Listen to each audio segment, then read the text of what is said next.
অনিমার রান্নাঘরে আজকে রেসিপি দই কাতলা। প্রথমে মাছগুলো ভালো করে ধুয়ে পরিষ্কার করে নুন হলুদ মাখিয়ে নিলাম।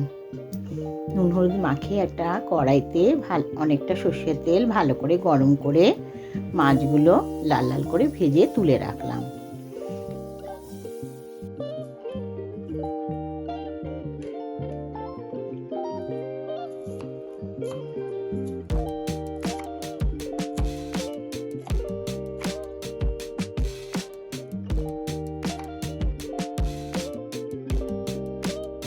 এবারে মিক্সার গ্রাইন্ডারে একটা বড় পেঁয়াজ, 4-5টা শুকনো লঙ্কা, 4-5টা কাঁচা লঙ্কা, 4-5টা এলাচ, 1 চামচ জিরে, 1 চামচ হলুদ, একটু জল আর খানিকটা 6 চামচের মতো দই দিয়ে একটা পেস্ট তৈরি করলাম।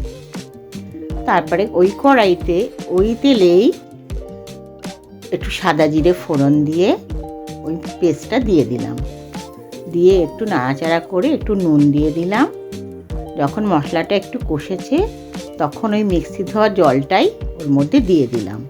দিয়ে আবারও একটু কষিয়ে তারপরে মাছগুলো দিয়ে চাপা দিয়ে রাখলাম। মিনিট 5 পর চাপা খুলে দেখলাম মাছগুলো সেদ্ধ হয়ে গেছে, তখন নামিয়ে দিলাম। এইভাবেই তৈরি হয়ে গেল দই কাতলা।